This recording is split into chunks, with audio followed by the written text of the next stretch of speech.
Channel एडमेटिक और आज की वीडियोस में हम लोग डिस्कस करेंगे जो आज के डेट में यहाँ पे एग्जाम हुआ है एसबीआई क्लर्क मेंस का। और जो फर्स्ट शिफ्ट में यहाँ पे क्वेश्चंस पूछा गया था, जैसे कि अगर हम बात करें यहाँ पे करंट अफेयर्स और बैंकिंग अवेयरनेस से रिलेटेड, तो अगर हम बात करें यहाँ पे करंट अफेयर्स से रिलेटेड, तो जनरली जो क्वेश्चन आपका जो मंथ से पूछा गया था वो था आपका जनवरी मंथ से। और इस मंथ से जो जनरली क्वेश्चन यहाँ पे पूछा गया था, और आप ये कह सकते हैं कि जो भी यहाँ पे टॉपिक से रिलेटेड क्वेश्चन पूछा गया था आरबीआई से ज़्यादा फोकस किया गया था। और मेनली और भी जो फोकस किया गया था आपका स्कीम से रिलेटेड, और साथ ही साथ कोई भी अगर स्कीम है तो उसमें आपका कितना का बजट था, इस चीज़ पे आपका ज़्यादा फोकस किया गया था करंट अफेयर्स रिलेटेड। और बात करें फिर यहाँ पे हम मैथ्स का, तो जैसे क्वांटिटी में यहाँ क्वेश्चंस पूछा गया था, तो क्वांटिटी के कुछ जो डीआई थे वो आपका जो डीआई थे वो ड्यूरेबल थे, इजी था। जैसे कि एक डीआई की अगर हम बात करें तो उसमें आपका x% और y% भी दिया हुआ था। और क्वेश्चंस में जो टोटल था आपका 400 दिया हुआ था, नंबर ऑफ डेज था, जैसे मंडे ट्यूसडे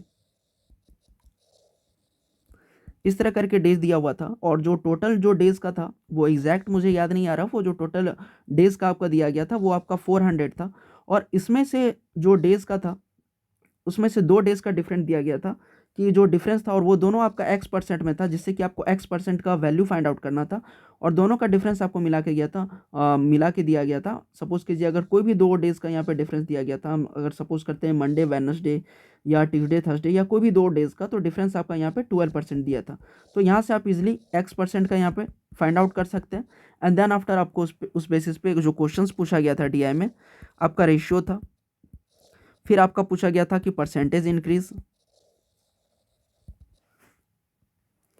और इस रिलेटेड क्वेश्चन हमें डीआई में देखने मिला था। और जो एक और डीआई था आपका, वो था आपका डीआई मार्क प्राइस रिलेटेड था, ठीक है। और मार्क प्राइस रिलेटेड था, और एक और भी डीआई था जो कि आपका मिसिंग डीआई था, जिसमें कि एक डीआई आपका यहाँ पे ये था कि इनबाउंड कॉल और आउटबाउंड कॉल का यहाँ पर डाटा दिया गया था। और इसमें से हमें मिसिंग भी था इसमें गिवन दिया हुआ, और मिसिंग हमें फाइंड आउट करना था, उसके रिलेटेड हमें यहाँ पे क्वेश्चंस गिवन था डीआई में। और वहीं हम बात करें क्वांट में, अगर सीरीज से रिलेटेड, तो सीरीज में एक रॉन्ग सीरीज वाला पूछा गया था। और उसमें आपका सपोज कीजिए सीरीज 1 है और सीरीज 2 है, तो सीरीज 1 में जो ए का अगर जो वैल्यू आ रहा है और सीरीज 2 में जो आपका डी का वैल्यू आ रहा है, तो क्वेश्चन में आपसे पूछा गया था कि ए प्लस डी का जो यहाँ पे एवरेज होगा वो हमें फाइंड आउट करना था। और अगर हम बात करें अप्रोक्सीमेशन से रिलेटेड, तो काफ़ी इजी क्वेश्चन था अप्रोक्सीमेशन से रिलेटेड, जो कि काफ़ी ड्यूएबल था। और जो मुझे कुछ क्वेश्चंस याद है रीजनिंग से रिलेटेड, तो एक रीजनिंग का जो क्वेश्चन था काफ़ी इजी क्वेश्चन था एक, जो कि आपका एक क्वेश्चन था 13 स्टोरी बिल्डिंग था, ठीक है, जिसमें कि आपका 9% सिटिंग थे। और भी जैसे रीजनिंग में आपका पूछा गया था कोडेड सैलोक्स, फिर आपका coded blood relation, and then after जो रीजनिंग में आपका पूछा गया था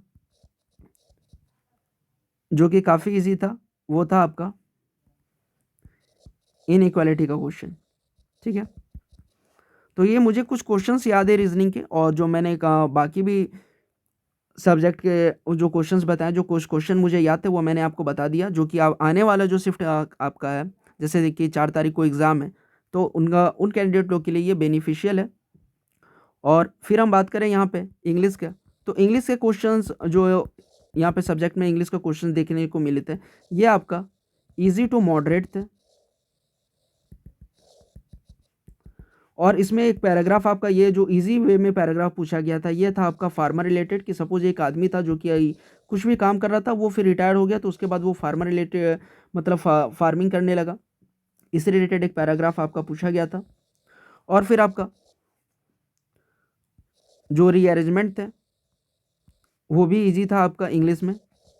और हाँ, क्वांट का जो लेवल रहा था, मैं फिर से बताना चाह रहा हूँ कि जो क्वांट का लेवल था वो एक अच्छा क्वांट का लेवल हमें यहाँ पे एसबीआई क्लर्क में देखने को मिला था, क्योंकि क्वांट का लेवल आप कह सकते हैं कि मॉडरेट टू डिफिकल्ट था। तो जिन भी कैंडिडेट का यहाँ पे एग्ज़ाम आने वाले मतलब जो 4 तारीख को यहाँ पे एग्ज़ाम है, तो वो एक बार ये देख लें जो उनके लिए यहाँ पे बेनिफिशियल होगा। So thank you for watching and please like share and subscribe this channel.